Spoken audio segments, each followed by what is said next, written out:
नमस्कार देवियों। आज हम लेकर आए हैं करवा चौथ व्रत कथा।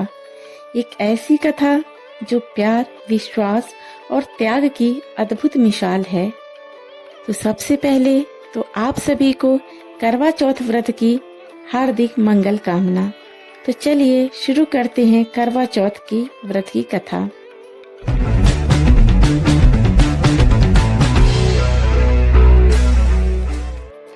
एक नगर में एक साहूकार रहता था। उसके 7 बेटे और एक प्यारी सी बेटी थी, वीरावती। सब उसे बहुत प्यार करते थे, मानो घर की लक्ष्मी वही हो।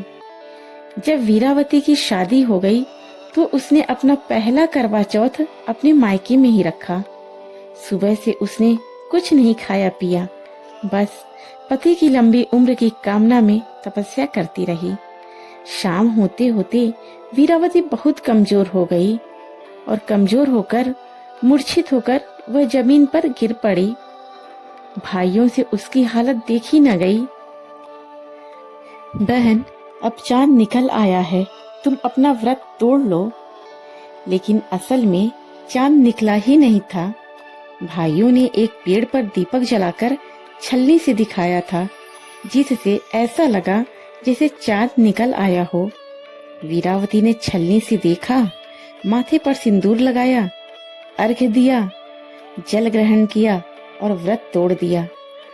उसके पश्चात जब वह भोजन ग्रहण करने बैठी तो पहले कौर में बाल निकला, दूसरे कौर में छींक हुई, मानो कोई अनहोनी इशारा कर रही हो। और जैसा ही तीसरा निवाला मुंह में डाला कि उसके ससुराल से बुलावा आ गया कि चलो, तुम्हारा पति बहुत बीमार है।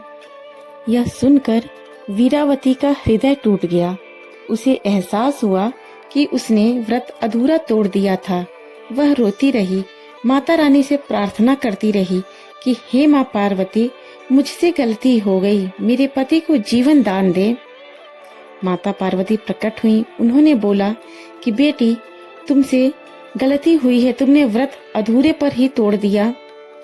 अब तुम 12 महीने के चौथ व्रत और करवा चौथ व्रत का विधि विधान से पूजन करना, तत्पश्चात तुम्हारा पति पुनः जीवित हो जाएगा।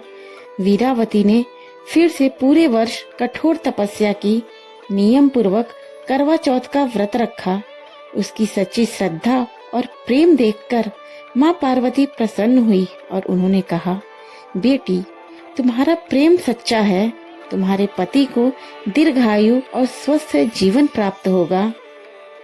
तभी से हर वर्ष सुहागिन स्त्रियां अपने पतियों की लंबी उम्र के लिए करवा चौथ का व्रत रखती हैं। यह व्रत सिर्फ भूखे रहने का नहीं, बल्कि विश्वास, प्रेम और समर्पण की निशानी है।